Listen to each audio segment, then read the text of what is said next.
Buenas noches y feliz sábado. Veo que sobrevivieron el huracán. Ese huracán fue mucho chicle y poca bomba. Se esperaba más, pero gracias a Dios se desvió un poco más hacia el mar.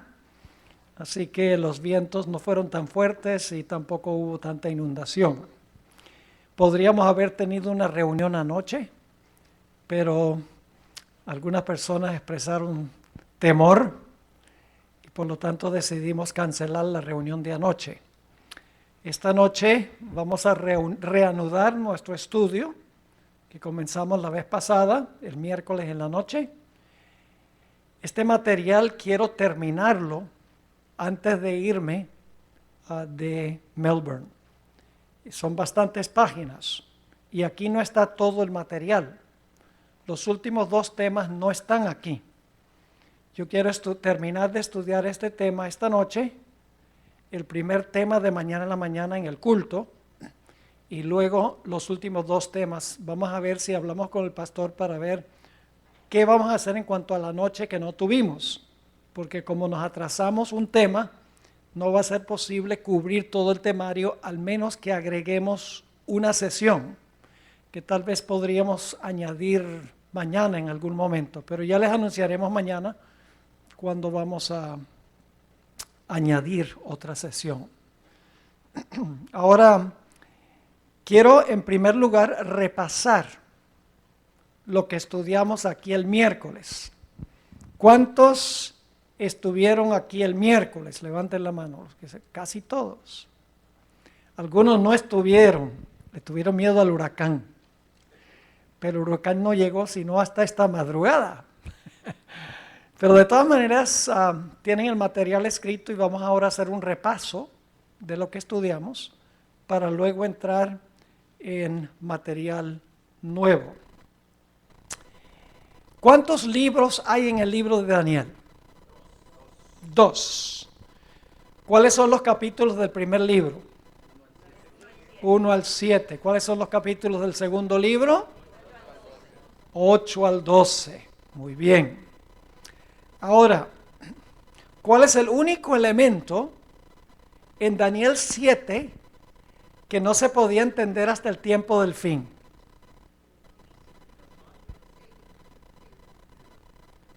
¿Qué cosa? En el capítulo 7 había una cosa que nadie podía entender sino hasta el tiempo del fin. El juicio antes de la segunda venida de Jesús. Eso no se entendió sino hasta que se comenzó a predicar. Vamos a encontrar en 1798, alrededor de ese tiempo, se empezó a predicar que había llegado la hora del juicio de Dios. Así que la única parte de Daniel 7 que no se podía entender, sino hasta el tiempo del fin, era la escena del juicio, cuando el anciano de día se mueve, se sienta, se abren los libros, luego Jesús va a donde está el anciano de días para recibir el reino, que se compone de sus seguidores, de su pueblo. Ahora, ¿cuál es el tema central de Daniel 8 al 12?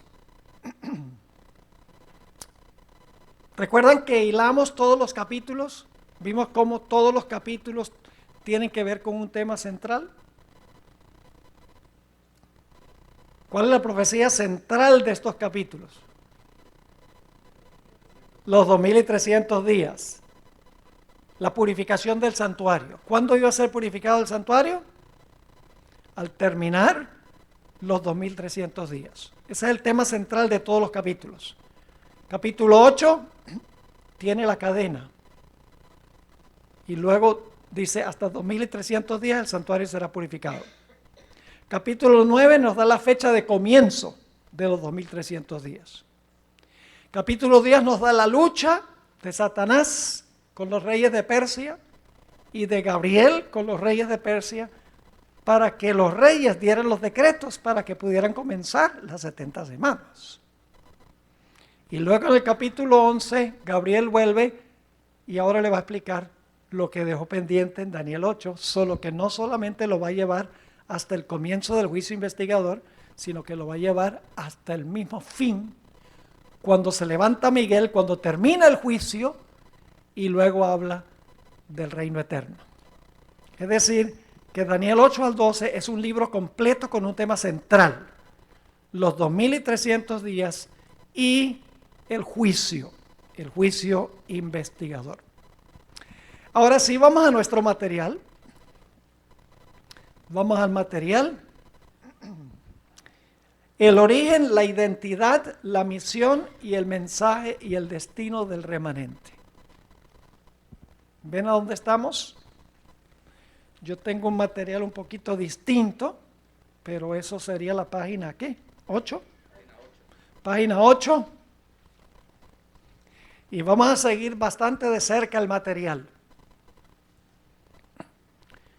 No existe un pasaje en las Escrituras que describa mejor el origen, la identidad, el mensaje, la misión y el destino de la Iglesia Adventista del Séptimo Día que Apocalipsis 10. El capítulo más claro de la Biblia en cuanto al origen del movimiento adventista. Hay 3 preguntas filosóficas tradicionales que se hacen los filósofos, y esas preguntas se aplican también a la Iglesia Adventista. La primera pregunta es: ¿de dónde vinimos como denominación? Segunda pregunta: ¿por qué estamos aquí? Y la tercera pregunta es: ¿cuál es nuestro destino? ¿De dónde venimos? ¿Por qué estamos aquí? ¿Y cuál es nuestro destino? La página 9. Me informa el pastor, página 9. Ahora, si no enfatizamos, hermanos y hermanas, cuáles son nuestras raíces, no estaremos orgullosos de pertenecer a esta organización.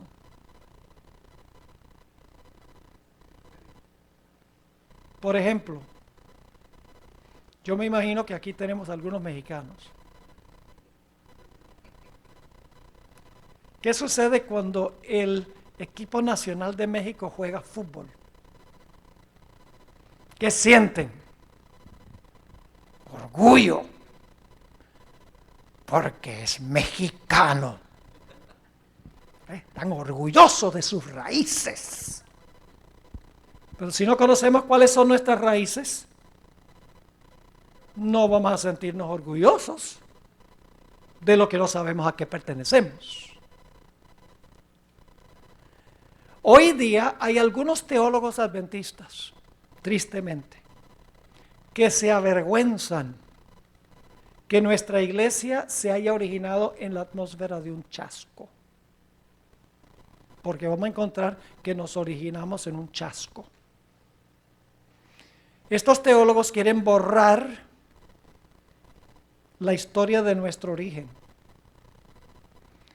Esto es trágico, mis hermanos y hermanas, porque si no conocemos las profecías que nos hacen el pueblo que somos, pensaremos que somos sencillamente una iglesia del montón. La iglesia adventista no es una iglesia del montón.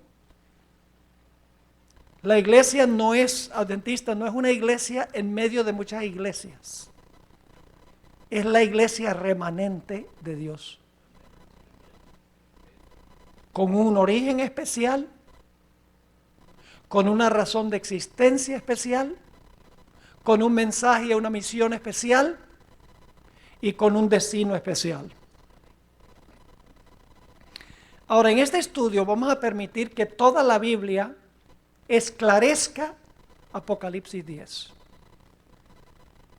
Hermanos y hermanas, en la Biblia tenemos todo lo que necesitamos para entender la Biblia. Los comentarios bíblicos no son indispensables.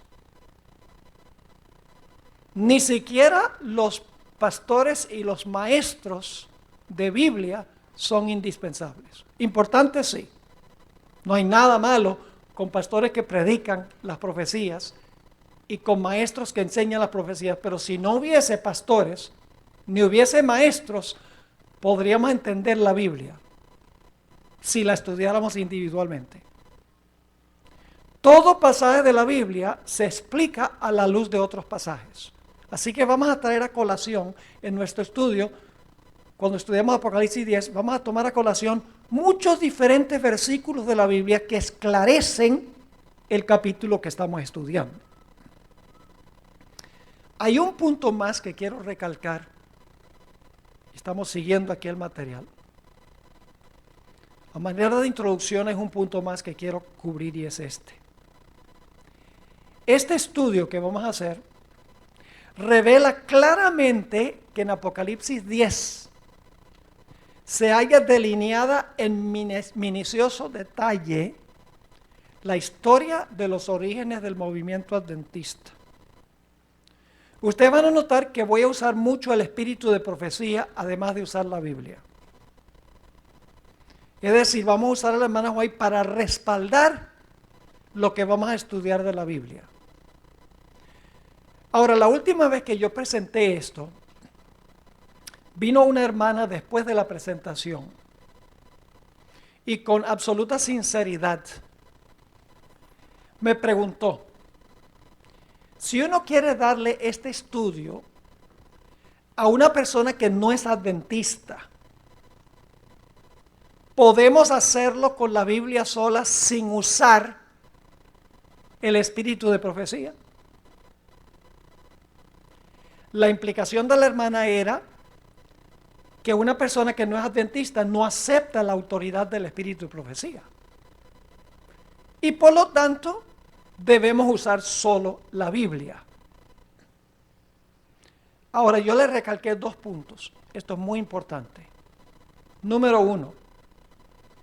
Este estudio que estamos haciendo no se le debe presentar a una persona no adventista como el primer estudio bíblico que le damos. No lo van a entender. Primero hay que darle todas las doctrinas de la iglesia. Tienen que entender el santuario, el sábado, el estado de los muertos, la profecía de Daniel 7 y Daniel 8. Y cuando comprenden eso, entonces van a poder comprender Apocalipsis 10. Así que no vamos a darle el significado de esta profecía a una persona, digamos, que llega por primera vez, porque no tiene el fundamento ni la base. Así que yo le dije, mire, no va a ser el primer estudio bíblico. Es más, ya cuando estudien esto, necesitan mostrarle a la gente la función del espíritu de profecía en la iglesia adventista, para que se pueda usar el espíritu de profecía. Ese fue mi primer punto. Mi segundo punto es de crucial importancia. Y es que es injusto esperar que uno presente este estudio usando solo la Biblia. ¿Oyeron lo que dije? Es injusto esperar que yo presente este tema usando solo la Biblia. Y usted dice, ¿pero por qué? Déjeme darles un ejemplo. La profecía de Daniel 7 habla de un cuerno pequeño. Yo pregunto, ¿Daniel 7 nos da las características del cuerno pequeño? Dice que iba a hablar blasfemia contra el Altísimo. Tenemos que descubrir en la Biblia qué es blasfemia. Dice que iba a perseguir a los santos, que iba a pensar que podía cambiar la ley y que iba a reinar 1260 años. ¿Sí? Eso lo dice Daniel 7. Pero ahora yo les pregunto, ¿cómo pueden ustedes saber que el cuerno pequeño se aplica al papado sin salir de la Biblia y mirar a la historia? En la Biblia no dice el cuerno pequeño representa el papado. Usted tiene que salir, toma las características, sale de la Biblia y busca en la historia el cumplimiento de las características que da la Biblia. Es injusto esperar que la misma Biblia nos diga que el cuerno pequeño es el papado. Es decir, hay que mirar las características en la Biblia y luego se busca el cumplimiento histórico. ¿Están conmigo? Lo mismo la bestia de Apocalipsis 13, 11 al 18, la bestia que se levanta de la tierra. Mañana en la tarde vamos a hablar de eso, que tiene 2 cuernos como de cordero, pero habla como un dragón. Las características demuestran claramente que esa bestia representa a los Estados Unidos. Pero en ninguna parte de Apocalipsis 13 van a encontrar, y ese poder es los Estados Unidos. Usted tiene que salir de la Biblia después de analizar las características y buscar en el cumplimiento histórico a qué entidad se aplica. ¿Me están entendiendo o no? Lo mismo hacemos con Daniel 2. Daniel 2 tenemos una estatua, cabeza de oro, pecho y brazos de plata, vientre de bronce, piernas de hierro, pies de hierro mezclado con barro, la roca y luego una montaña. La roca se convierte en una montaña. En la Biblia no dice que el segundo reino es Medo-Persia, ni que el tercer reino es Grecia, ni que el cuarto es Roma, ni que Roma se iba a dividir en 10, los 10 dedos de los pies. La Biblia no nos dice los nombres, por lo menos en Daniel 2, de esas naciones. Tenemos que mirar lo que dice la Biblia y luego buscar el cumplimiento en la historia. Por eso digo, es injusto esperar que cuando usted trate de explicar el cumplimiento histórico de Apocalipsis 10, que usted no pueda usar la historia para explicar las características que se encuentran en este capítulo. ¿Me están entendiendo lo que estoy diciendo? Ahora escuchen bien. Este es el último párrafo antes de donde dice el pasaje. Es digno de notar, mis hermanos y hermanas, que Elena de White y los pioneros de la Iglesia Adventista tienen particular autoridad para explicar este capítulo, el cumplimiento histórico. Y ustedes dicen, pero ¿por qué Elena White y los pioneros son de particular autoridad para explicar este capítulo? Muy sencillo, mis hermanos y hermanas. Ellos participaron de este evento. La hermana White no escribe sobre Apocalipsis 10 como historiadora. La hermana White escribe como una que participó en el cumplimiento de esta profecía con los pioneros. Por eso ella y los pioneros tienen autoridad especial. Porque no solamente están escribiendo muchos años después en cuanto a algo que leyeron en un libro, están describiendo la experiencia por la cual pasaron ellos. Uno de los tristes puntos, hermanos y hermanas, hoy en día, es que nosotros no le estamos enseñando nuestra historia denominacional a la gente que está entrando a la iglesia. Triste. La gente desconoce. ¿Guillermo Miller? ¿Quién es ese? ¿José Bates? Te menciona esos nombres. La gente que ha tomado la fe de Jesús, y no tengo nada contra la fe de Jesús, no me entiendan mal, es un buen curso básico para preparar a una persona para el bautismo. Ha sido usado por décadas. Miles y miles de personas han entrado a la iglesia al estudiar este curso. Es muy bueno, pero no es suficiente. Porque no cubre ninguna profecía. Nada de las profecías distintivas de la iglesia. Ni cubre tampoco nuestra historia denominacional. Ahora vamos a leer el pasaje de Apocalipsis 10. ¿Ustedes recuerdan Daniel 12:4? Cierra las palabras y sella el libro. ¿Cuál es el libro? A ver, díganme ustedes, los que estuvieron la vez pasada, ¿cuál es el libro que fue sellado? ¿Todo el libro de Daniel fue sellado? No. Hipólito en el siglo III entendió Daniel 2 y Daniel 7, menos la última partecita, sí. La gente entendió las 70 semanas antes del tiempo del fin, que se cumplió en Cristo, claro. La gente entendió que el carnero era Medo-Persia y que el macho cabrío representa a Grecia. Sí, hay muchas partes de Daniel 1 al 7 y de Daniel 8 al 12 que se entendían, pero hay un punto que estaba sellado. Y ya lo estudiamos la vez pasada.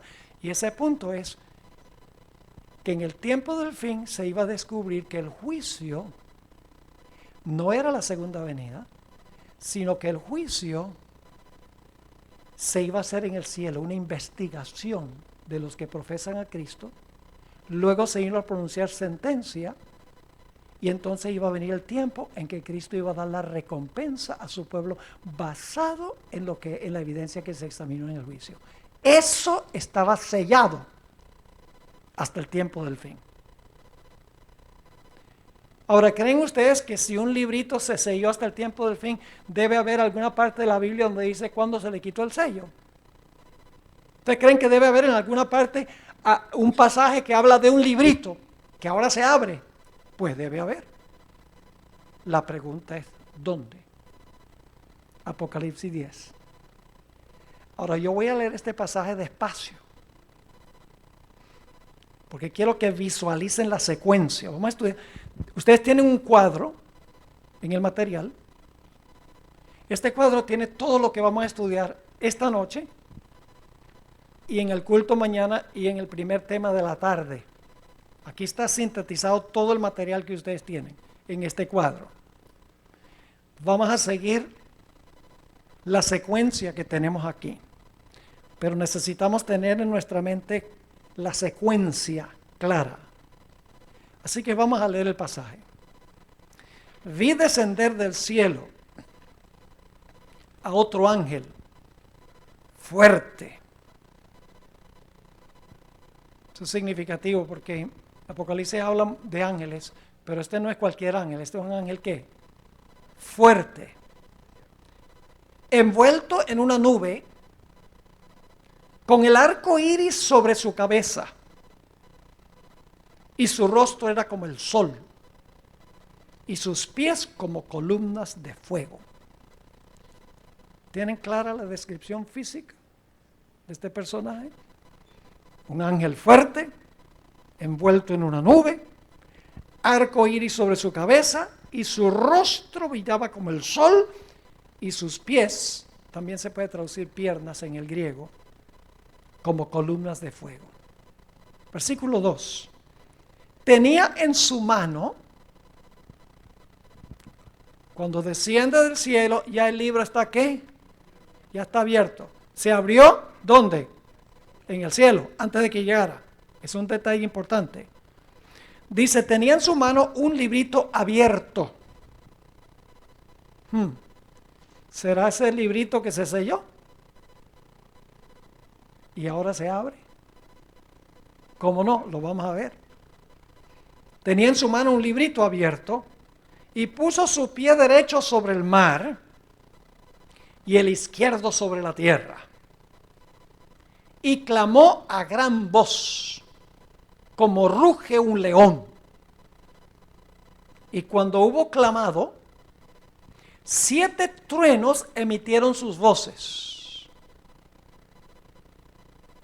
Desciende con el libro, ruge como un león, y cuando ruge como un león, 7 truenos imparten un mensaje.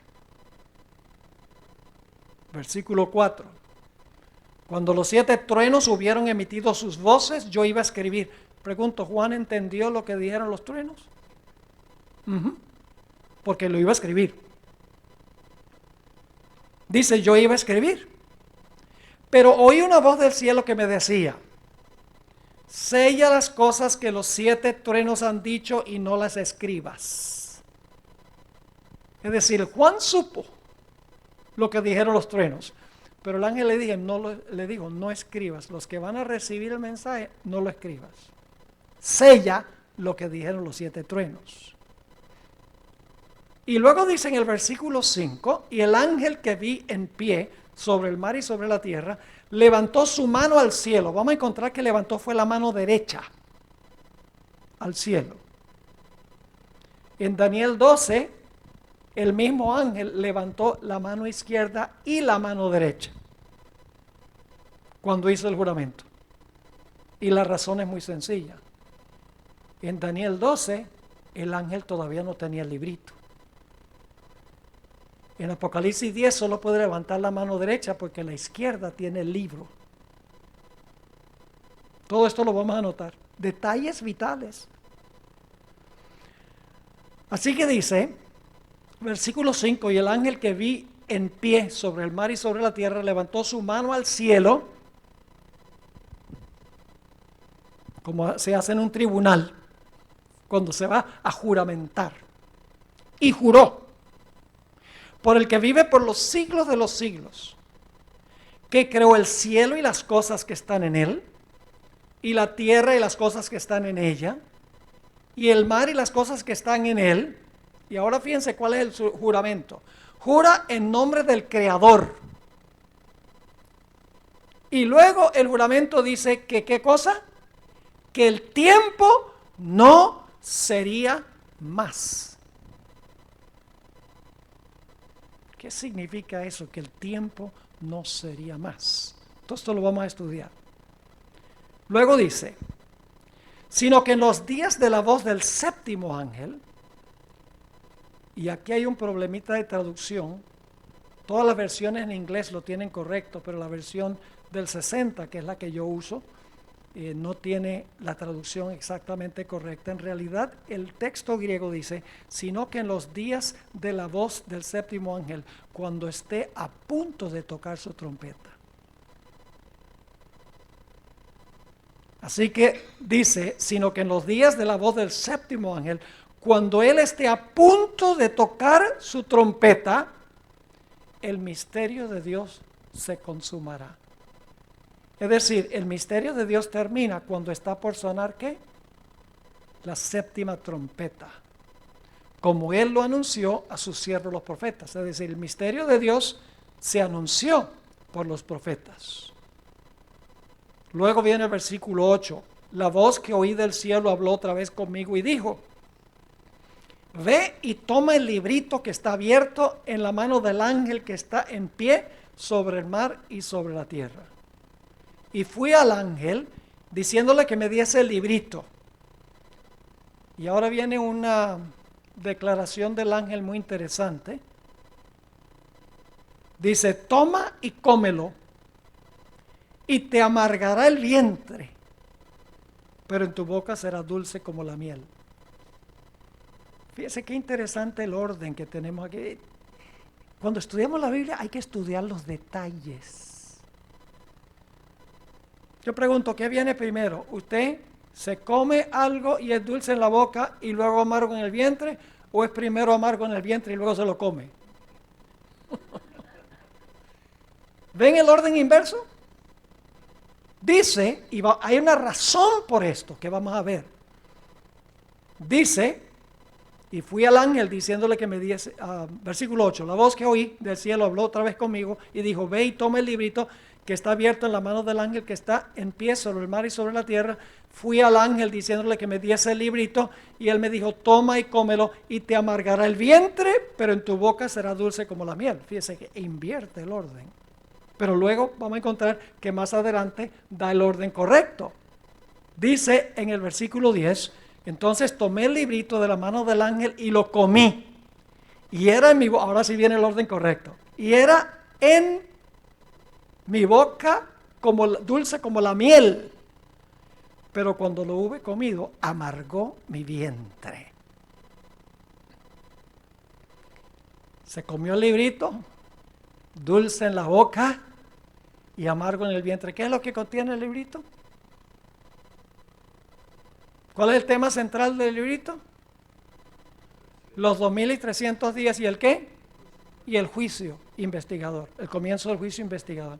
Los que no estuvieron en la última sesión, les recomiendo que lean el material que está al comienzo de lo que les repartimos, porque ahí está la evidencia clara de que el contenido central del librito tiene que ver con lo que ocurrió en 1844, los 2300 días y el comienzo del juicio. Así que quiere decir que esa profecía de los 2300 días, que habla del comienzo del juicio, de la purificación del santuario, iba a ser dulce al comienzo, pero luego iba a causar agrieras. Ahora sigue diciendo, y él me dijo, es necesario que profetices otra vez sobre muchos pueblos, naciones, lenguas y reyes. Y ahora yo incluí el capítulo 11.1, porque el capítulo 11.1 pertenece al capítulo 10. Ustedes saben que las divisiones de los capítulos no fueron establecidos por los autores bíblicos. Los libros de la Biblia, como fueron escritos, son de seguido, sin capítulos ni versículos. Después se añadieron capítulos y versículos para hacer más fácil conseguir versículos. Imagínense lo que sería tratar de conseguir Isaías 45.1 si no tuvieran capítulos y versículos. Entonces, para nuestra conveniencia, se agregaron capítulos, versículos, y en Apocalipsis varias veces el capítulo se divide en el lugar equivocado. Este es uno de esos lugares. Otro lugar que les podría mencionar es Apocalipsis 14, 1 al 5. Y ustedes dicen, ¿cómo es que el capítulo 14, 1 al 5 pertenece al capítulo 13? Y ustedes dicen, ¿por qué razón? Porque en el capítulo 13 se habla de los que no recibieron la marca de la bestia, los que no adoraron a la imagen de la bestia, a un riesgo de no poder comprar ni vender, a un riesgo de perder sus vidas. Habla de ese grupo. Y luego en los versículos 1 al 5 habla de ellos parados sobre el monte de Sión, victoriosos sobre la bestia, su imagen y su marca. Es el clímax del capítulo 13. Así que el capítulo 11.1 debe ser parte del capítulo 10. Ahora fíjense lo que dice el 11.1. Dice, entonces me fue dada una caña semejante a una vara de medir. Se le da a Juan una caña para medir. Un metro, podríamos decir hoy. Y se me dijo, levántate. ¿Y qué? Y mide el templo de Dios. Mide el templo de Dios. Y el altar, este es el altar de incienso, vamos a encontrar, no es el altar de sacrificio, es el altar de incienso en el lugar santo. Y a los que adoran en él. Ahora vamos a leer el resumen del capítulo, la secuencia. ¿Les quedó claro? No hemos dado mucha interpretación todavía. Pero vamos a mirar ahora el resumen del capítulo, la secuencia de eventos. Es importante que grabemos la secuencia o el orden de los eventos de este capítulo. Primero, el ángel poderoso ¿qué? Desciende del cielo a la tierra. Luego se describen las características físicas del ángel. El rostro como el sol, piernas columnas de fuego, rodeado de una nube, con un arco iris sobre su cabeza. Es decir, se describen sus características físicas. El ángel trae en su mano un pergamino abierto. Está descendiendo del cielo con estas características. Tiene el pergamino abierto, lo cual significa que tiene que haber abierto el libro antes de venir a la tierra, porque ya venía con el libro abierto. Luego dice, el siguiente momento, coloca un pie sobre el mar y un pie sobre la tierra. Y una vez que ha colocado un pie sobre el mar y un pie sobre la tierra, entonces habla con el rugido de un león.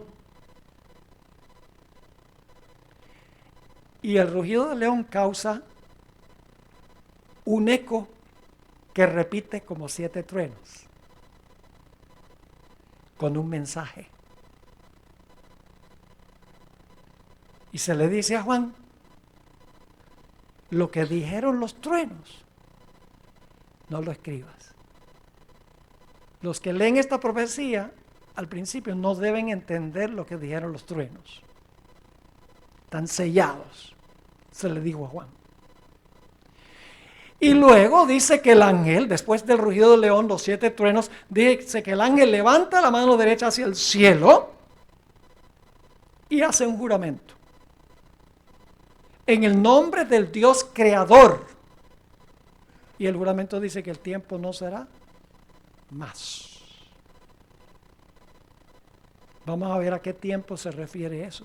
No se refiere al fin del mundo, ni se refiere al cierre de la puerta de la gracia. Cuando dice el tiempo no será más, se está refiriendo a otra clase de tiempo. Eso lo vamos a estudiar. Luego, el ángel le entrega el libro a Juan y le dice que se lo coma. Y el librito es dulce en la boca, pero luego le causa agrieras cuando llega al vientre. Después de la experiencia agridulce, el ángel lo manda a profetizar de nuevo. Usted no puede hacer algo de nuevo, al menos que lo haya hecho por lo menos una vez antes. Es decir, otro mensaje tiene que salir del librito. Hay que profetizar de nuevo. Lo que se dijo del librito, hay que decirlo de nuevo. Y luego entonces el ángel poderoso le ordena a Juan que mida el templo y a los que adoran en el templo. Y el último punto, aunque está en el versículo 7, en realidad es un paréntesis en el versículo 7, el misterio de Dios concluye cuando el séptimo ángel está a punto de tocar su trompeta. Y luego el ángel toca la séptima trompeta. Y Cristo posee con sus santos los reinos del mundo. ¿Quedó claro? ¿Está clara la secuencia? Ahora, ¿qué tenemos que hacer con esto? ¿Podemos usar solo la Biblia para interpretar qué significa esto? No. Usted no puede, mirando solo la Biblia, usted no puede saber a qué movimiento se aplica esto. Usted tiene que buscar en la historia el movimiento que cuadra con las características que se presentan aquí. Lo hacemos con todas las profecías. La Biblia no dice que el cuerno pequeño es el papado. Miramos las características y luego buscamos el cumplimiento histórico. Lo mismo Daniel 2, lo mismo la primera bestia y segunda bestia de Apocalipsis 13. Es decir, para saber qué significa esto, nosotros tenemos que buscar algún evento histórico cerca del fin, en el tiempo del fin, porque eso es cuando se abre el librito, donde todas estas características se cumplieron al pie de la letra.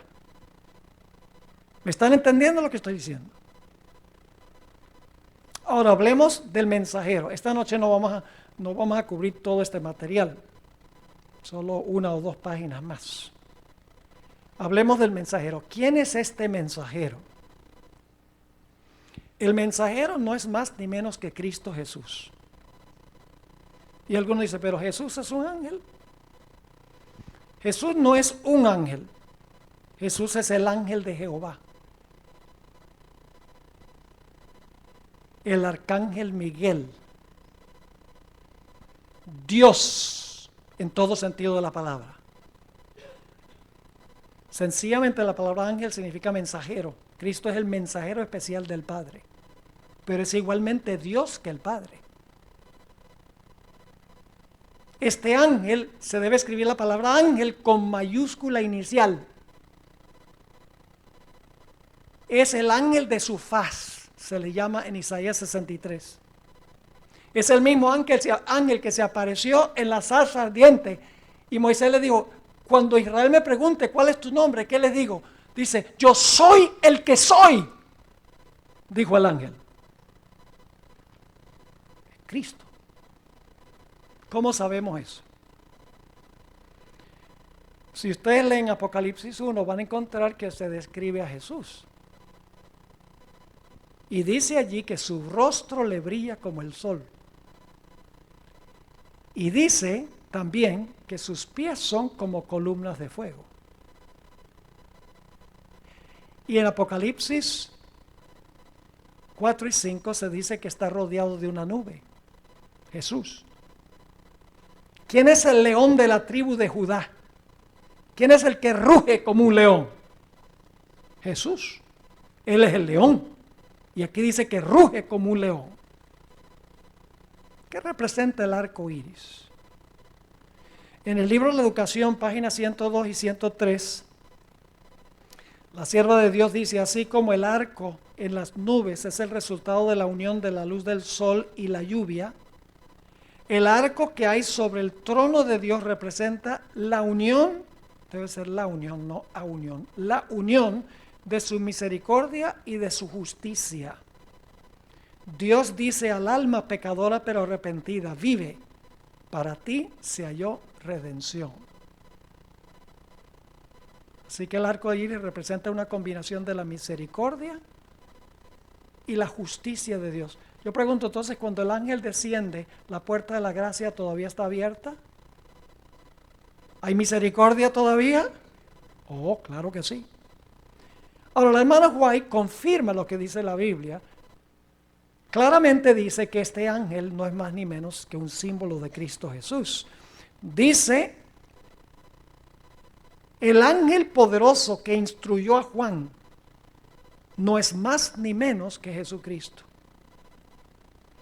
Y en otra cita, esta está en el Comentario Bíblico Adventista, tomo 7, la instrucción que se le dio a Juan era tan importante que Cristo mismo vino del cielo para dárselo y para decirle que lo enviara a las 7 iglesias. Así que el mensajero, este ángel, es Cristo. ¿Queda claro el asunto del ángel? Ahora vamos a hablar del librito. Ya en nuestro primer tema hablamos del librito. Daniel 12:4. Pero tú, Daniel, cierra las palabras y sella el libro. Ya hemos visto que ese es Daniel 8 al 12, especialmente el factor tiempo de los 2300 días cuando iba a comenzar el juicio. Pero tú, Daniel, cierra las palabras y sella el libro para siempre. Iba a haber un momento en que se le iba a quitar el sello. Sí, porque dice hasta el tiempo del fin. Muchos correrán de aquí para allá y la ciencia se aumentará. Ese es uno de los versículos más mal interpretados que tenemos en la iglesia adventista. Se usa para decir: mire el tremendo aumento de la ciencia. Hay aviones y hay ferrocarriles y hay cohetes y cepillos de dientes eléctricos. Hay un gran avance de la tecnología moderna y de la ciencia. Este versículo no tiene nada que ver con eso. En su contexto dice que el librito es cerrado y sellado hasta el tiempo del fin, pero en el tiempo del fin muchos van a correr de aquí para allá buscando ¿qué? Entender lo que dice el librito. Y la ciencia, en inglés es la palabra knowledge, shall be increased. El conocimiento se aumentará. ¿El conocimiento de qué? De lo que contiene el librito. El factor tiempo. La profecía de los 2300 días, el juicio, se iba a comprender cuando se le quitara el sello. ¿Me están entendiendo? Ahora, ¿creen ustedes que más adelante en la Biblia vamos a encontrar el momento cuando se le quitó el sello? ¿A dónde se le quita el sello a este libro? ¿En qué capítulo se le quita el sello? En el capítulo que estamos estudiando, el capítulo 10. Ahora, Apocalipsis 10:2, el tiempo del verbo no se traduce tan correctamente como se debería. El verbo, para aquellos que son bien versados en español, yo estudié toda mi escuela primaria en Caracas, Venezuela, así que aprendí bien la gramática en español. El tiempo del verbo es un participio en tiempo perfecto y voz pasiva. Ahora, ¿qué es tiempo perfecto? Un tiempo perfecto es una acción que comienza en el pasado y que perdura en el presente. Por ejemplo, yo les digo, yo he estado en Melbourne por 3 días. ¿Cuándo comenzó la acción? Cuando llegué, pero todavía estoy. Es un tiempo perfecto. Así que en realidad el tiempo del verbo en el griego dice, el librito, el que había sido abierto o el que hubo sido abierto. Cuando el ángel desciende del cielo, tiene en su mano ya abierto el libro, es decir, lo abre antes de que llegue, antes que haga el juramento, antes que diga que el tiempo no será más, antes que le diga a Juan que se coma el libro, antes de las agrieras, antes de profetizar de nuevo, antes de decir que mida el templo, el ángel ya en el cielo abrió el librito y ahora va a descender a la tierra. Y créanme, hermanos y hermanas, cuando dice que desciende un ángel del cielo, no quiere decir que literalmente debemos ver volando un ángel del cielo. El ángel representa a Cristo impartiendo el mensaje a través de su pueblo. Por ejemplo, los mensajes de los 3 ángeles. ¿Han visto ustedes alguna vez 3 ángeles volando en medio del cielo? ¿Qué significa eso? 3 ángeles volando. ¿Quiénes son los que proclaman ese mensaje? Nosotros. Son 3 mensajes impartidos por Cristo a través de nosotros. Así que el mensaje de este ángel es impartido por Cristo a través de su pueblo. Ahora, seguimos. Como estudiamos en nuestro primer tema, el librito contenía el mensaje profético de Daniel 8 al 12. Especialmente la porción que tiene que ver con el inicio de ¿qué? Del juicio y los 2300 días. Pregunto, ¿la gente podía entender eso antes del tiempo del fin? No. Ustedes pueden leer, escuchen bien, ustedes pueden leer todos los escritos de los escritores de Lutero, de Calvino, de Zwinglio, los autores de la Iglesia Católica, pueden leer todos los autores y nadie hasta 1844, el 22 de octubre de 1844, entendió que el juicio no era la segunda venida de Jesús, sino que el juicio era la investigación y la examinación de la evidencia en el cielo para luego pronunciar sentencia, para luego Cristo venir. Eso no se pudo entender sino hasta el tiempo del fin. Ese es el aspecto del librito que fue sellado. Ahora, el librito fue abierto cuando se proclamó el mensaje del primer ángel. ¿Qué dice el mensaje del primer ángel? Yo pregunto, ¿el mensaje del primer ángel, Lutero predicó el mensaje del primer ángel? ¿Por qué Lutero no podía proclamar el mensaje del primer ángel? Porque el mensaje del primer ángel dice la hora de su juicio ha llegado. Lutero no podía predicar la hora de su juicio ha llegado porque no había llegado. ¿Están conmigo? Solo cuando llegara el momento del juicio se podía proclamar el mensaje, la hora de su juicio ha llegado. Ahora vamos a leer esta cita, es decir, el librito se abre en el tiempo del fin. El tiempo del fin comienza en 1798. Eso lo vamos a ver en un momento, en una cita que voy a leer. Es decir, el ángel desciende con el librito a partir de 1798. Hasta 1844. Ahora vamos a leer estas citas de la hermana White aquí. El león de la tribu de Judá le quitó el sello al libro y le reveló a Juan lo que sería en estos últimos días. Daniel ocupó su lugar. Lo que está en corchete es esa explicación mía. ¿Qué significa que Daniel ocupó su lugar? ¿Acaso Daniel estaba vivo cuando se abrió el librito? No, llevaba mucho tiempo de muerto. ¿Qué significa entonces que Daniel ocupó su lugar? Sencillamente significa que no ocupó su lugar en persona, sino a través de su libro. Daniel ocupó su lugar para dar testimonio de lo que había estado sellado hasta el tiempo del fin. Ahora fíjense, cuando el mensaje del primer ángel debía proclamarse al mundo. ¿Cuándo es que se le quita el sello al librito? Cuando se proclamó, ¿qué? El mensaje del primer ángel. ¿Saben ustedes quiénes proclamaron el mensaje del primer ángel? Guillermo Miller, José Wolf, Bengel, Lacunza. La hermana White menciona a todos estos. Josías Leach, Charles Fitch. Entre 1798, montones de personas se enfocaron en Daniel 8:14 y en Apocalipsis 14:6 y 7. No entendieron todas las implicaciones, pero proclamaron que la hora del juicio estaba cerca, porque estaba por llegar. Es decir, uno puede comprar históricamente que entre 1798 y 1844 la gente trajo la atención a Daniel 8:14 y Apocalipsis 14:6 y 7. Eso es histórico. No lo estamos inventando. Porque se le iba a quitar ¿qué? El sello al librito. Por eso hablaron de eso. Sigue diciendo,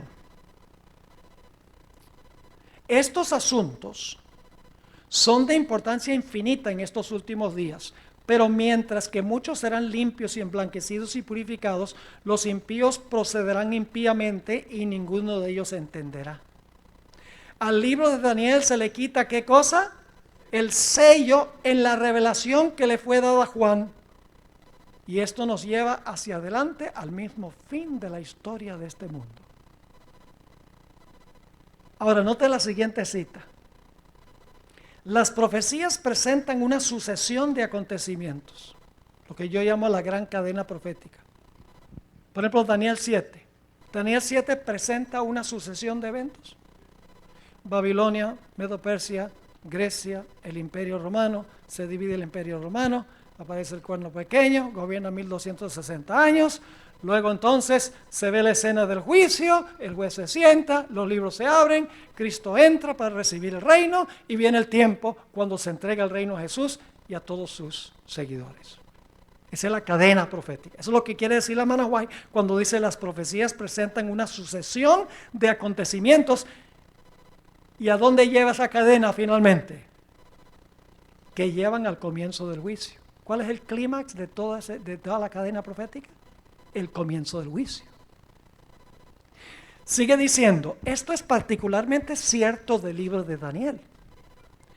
Pero la parte de su profecía, escuchen bien esto lo estudiamos en el primer tema, la parte de su profecía que se refería a los últimos días, debía Daniel ¿qué?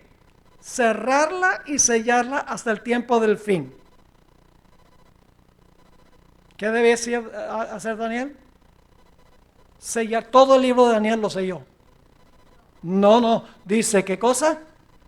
La parte de su profecía que se refería a los ¿qué? Últimos días. ¿Qué aspecto de los últimos días? Sigue diciendo un mensaje relativo al ¿qué? Al juicio. Basado en el cumplimiento de estas profecías, no podía ser proclamado antes que llegásemos a aquel tiempo. Pero al tiempo del fin, dice el profeta, muchos correrán de aquí para allá y la ciencia será ¿qué? Aumentada. Así que la cadena profética nos lleva al comienzo de ¿qué? Del juicio. Y cuando llega el momento del juicio, se le quita el sello al libro y todo el mundo está predicando sobre Daniel 8:14. Porque ha llegado el momento en que se le quita el sello al librito. Y eso fue lo que sucedió históricamente. ¿Vamos bien? Seguimos con las otras dos citas que se encuentran en esta sección. Las palabras del ángel a Daniel acerca de los últimos días serían comprendidas ¿cuándo? En el tiempo del fin. ¿A qué aspecto no podía entender la gente sino hasta el tiempo del fin? ¿Qué aspecto de la cadena profética no se podía entender sino hasta el tiempo del fin? El último evento. Lo que es el juicio. Sigue diciendo, en ese tiempo, muchos correrán de aquí para allá y la ciencia se aumentará. Es Es decir, ahora se va ¿a qué? A comprender las palabras del ángel. Y luego la hermana White dice explícitamente, el acto de quitarle el sello al librito fue el mensaje relacionado con el factor tiempo. Es decir, el factor tiempo, los 2300 días, cuando se predica los 2300 días, ¿qué pasa con el libro? Se le quitó el sello. Porque ahora se está proclamando que la hora del juicio ha llegado. ¿Vamos bien? Ahora, ¿cuándo fue abierto el librito? Aquí tenemos una cita poderosa. La hermana White habla de Apocalipsis 14, 6 y 7, donde dice la hora de su juicio ha llegado, y luego escribe lo siguiente. Semejante mensaje no se predicó en los siglos pasados. San Pablo, como lo hemos visto, no lo predicó. El apóstol Pablo predicó la hora de su juicio ha llegado. ¿Estaba sellado Daniel cuando vivió Pablo? ¿Estaba sellado esa porción de Daniel del juicio? Sí, estaba sellado. Así que dice San Pablo, como lo hemos visto, no lo predicó. Predijo a sus hermanos la venida de Cristo para un porvenir muy lejano. Los reformadores no la proclamaron tampoco. Martín Lutero fijó la fecha del juicio para cerca de 300 años después de su época. Así que no podía haber predicado Lutero la hora de su juicio ha llegado. Pero ahora escuchen bien, aquí viene la clave de cuándo fue abierto el librito. Pero desde 1798 el libro de Daniel ha sido desellado.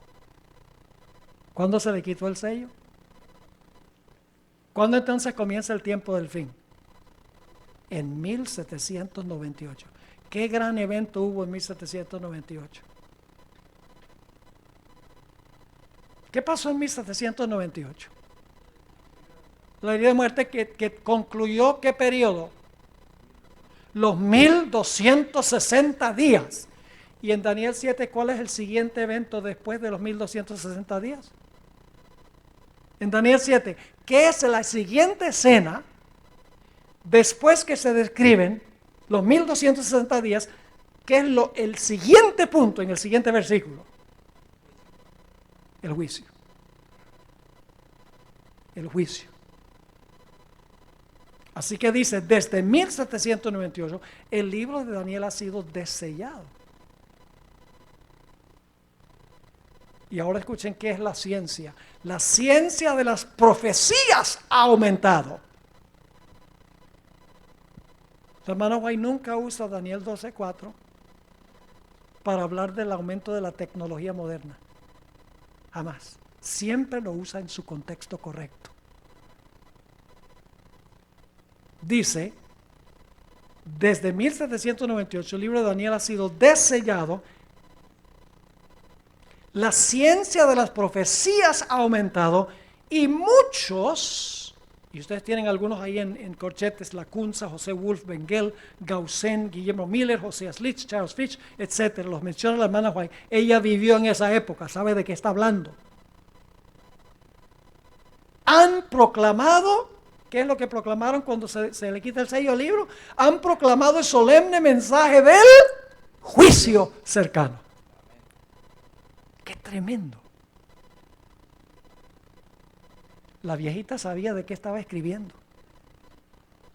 Y los que la critican, 160, 170 años más tarde, más les vale no criticar, porque ellos no participaron de ese movimiento. Es muy fácil mirar hacia atrás y decir, la iglesia adventista se originó con un chasco. ¿Cómo puede ser la iglesia remanente si comenzó con un chasco?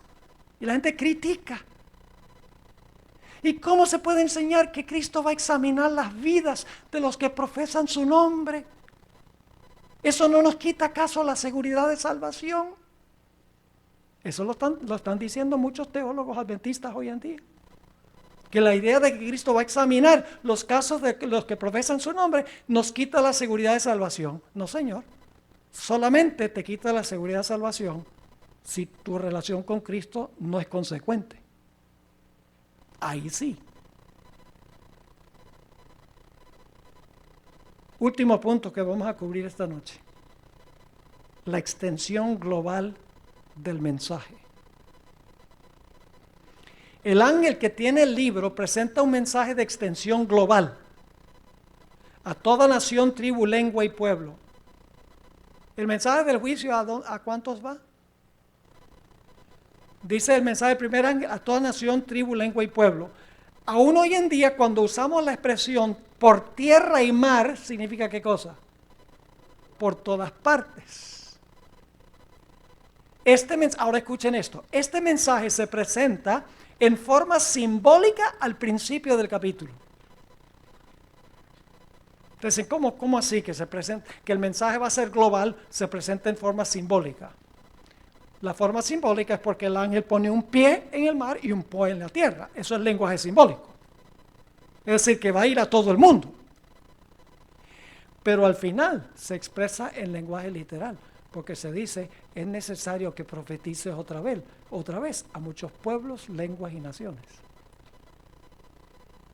La última parte explica lo que significa que el ángel pone un pie sobre el mar y un pie sobre la tierra. La hermana Guaya explica la posición del ángel que tenía un pie sobre el mar y el otro sobre la tierra. Se refiere a la extensión global del mensaje. Este ha de cruzar el amplio mar y se proclamará en otros países, es decir, a todo el mundo. En otra cita dice el mensaje de Apocalipsis 14 que proclama que la hora del juicio ha llegado, es dado en el tiempo del fin. Y el ángel de Apocalipsis 10 se lo representa con un pie en el mar y el otro sobre la tierra para demostrar que el mensaje se llevará a países distantes. Se cruzará el océano y las islas del mar escucharán la proclamación del último mensaje de amonestación dado a nuestro mundo. Yo pregunto, ¿cuál es la iglesia que tiene mayor extensión mundial para proclamar este mensaje? ¿Esto se ha cumplido? Yo pregunto, los que vivieron 1844, ¿le proclamaron este mensaje a todos los países del mundo? No, estaba recién comenzando el movimiento. Pero yo pregunto, hoy en día, ¿la iglesia adventista está presentando el mensaje del juicio global? Sí, señor. Entonces se está cumpliendo con la iglesia remanente hoy.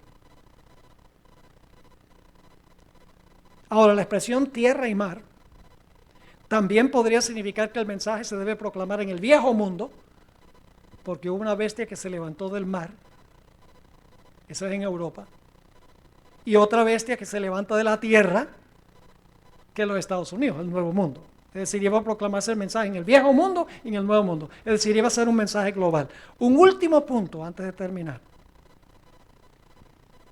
¿Qué significa la expresión de plantar un pie en el mar y un pie en la tierra?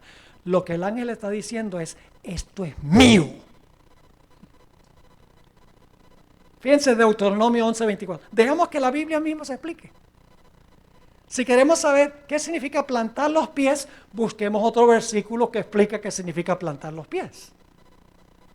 Dice allí, Dios hablando de su pueblo, todo lugar que pise la planta de vuestro pie será vuestro. Desde el desierto hasta el Líbano, desde el río Éufrates hasta el mar occidental, será vuestro territorio. Es decir, el ángel cuando planta un pie en el mar y un pie en la tierra, está diciendo, el mensaje se va a proclamar al mundo y este planeta es mío. Y se reconfirma cuando hace el juramento en nombre del que creó el cielo y lo que está en él, la tierra y lo que está en él, y el mar y lo que está en él. ¿Me quedó claro lo que estudiamos esta noche? Vamos despacio para que podamos ir entendiendo. Ahora, en nuestro tema de mañana a la mañana vamos a hablar de los 7 truenos. Aquí es que se va a volver interesante el asunto. Los 7 truenos. ¿Qué es eso de los 7 truenos? ¿Acaso los truenos hablan? Pues los 7 truenos impartieron un mensaje, porque Juan lo iba a escribir, tiene que ser lo que lo entendió, porque si no, no lo iba a escribir. Les introduzco nada más lo que vamos a estudiar mañana en el culto. ¿Ustedes recuerdan otra experiencia en la Biblia donde la gente creía que había escuchado un trueno? En Juan 12, Dios el Padre dijo en cuanto a Jesús: lo he glorificado y lo glorificaré otra vez. Y dice que la multitud que estaba allí había oído la voz. Decía que había sido un trueno. Otros decían, un ángel le ha hablado. Así que tenemos, el ángel habla un mensaje y entonces el eco de su mensaje son los truenos. Y los truenos hablan algo muy importante, que se cumplió inmediatamente antes de 1844. Históricamente se puede comprobar qué significan los 7 truenos que Dios le dijo. No escribas, que la gente no debe saberlo ahora. Lo saben después, pero no ahora. Así que todavía tenemos mucho que estudiar. Qué capítulo tan tremendo este. Demuestra que Dios levantó, mis hermanos y hermanas, esta iglesia como un remanente especial. Esta no es cualquier iglesia. Esta no es una iglesia del montón. Esta no es una iglesia, bueno, sí, vamos a unirnos todas las iglesias porque todos tenemos un mensaje común. No, Señor. Esta iglesia tiene un mensaje especial, un origen especial, una misión especial y un destino especial.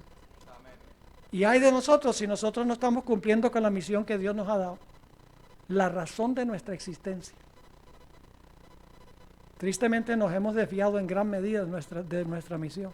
Si nuestra misión es predicar el evangelio y estamos predicando lo mismo que predican todas las iglesias.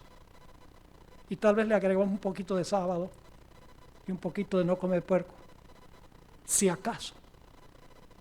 Pero eso no es lo que hace un adventista. Bien, hermanos y hermanas, vamos a tener una palabra de oración y mañana continuamos. Padre Celestial, gracias por la claridad de tu palabra. Gracias porque tú has llamado a este movimiento con un mensaje especial y una misión especial. No es porque somos mejores que los demás, más inteligentes que los demás, sino por tu misericordia y tu gracia. Tú has llamado a este pueblo para darle la advertencia final de los 3 mensajes angélicos al mundo.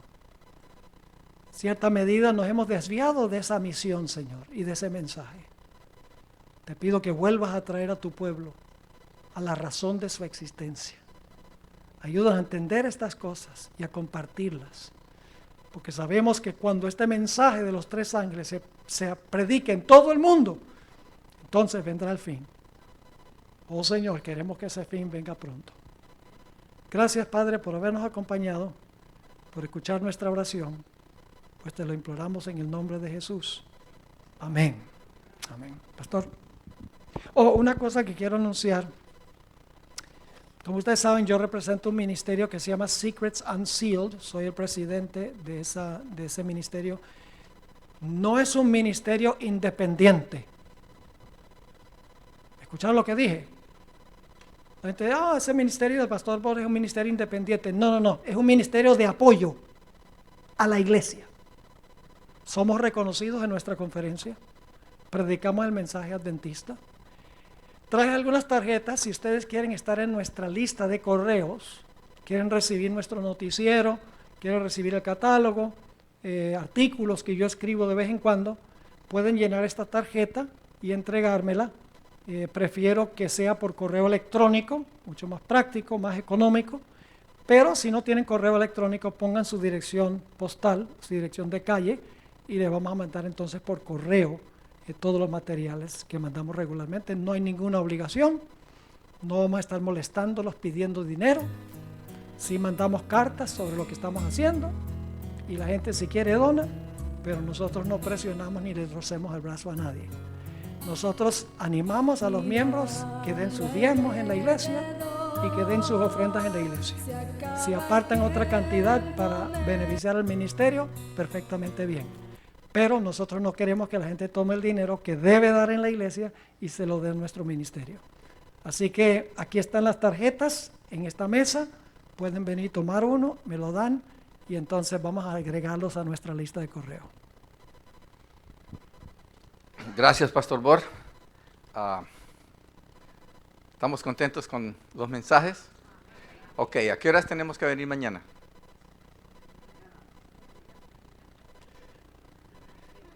9:30, 9:30. Ahora, pastor, la clase que nos está faltando, la parte que nos está faltando, ¿escuela sabática o en la tarde?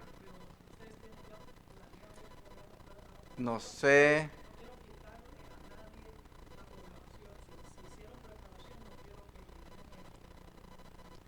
Tengo entendido que la hermana, no, la hermana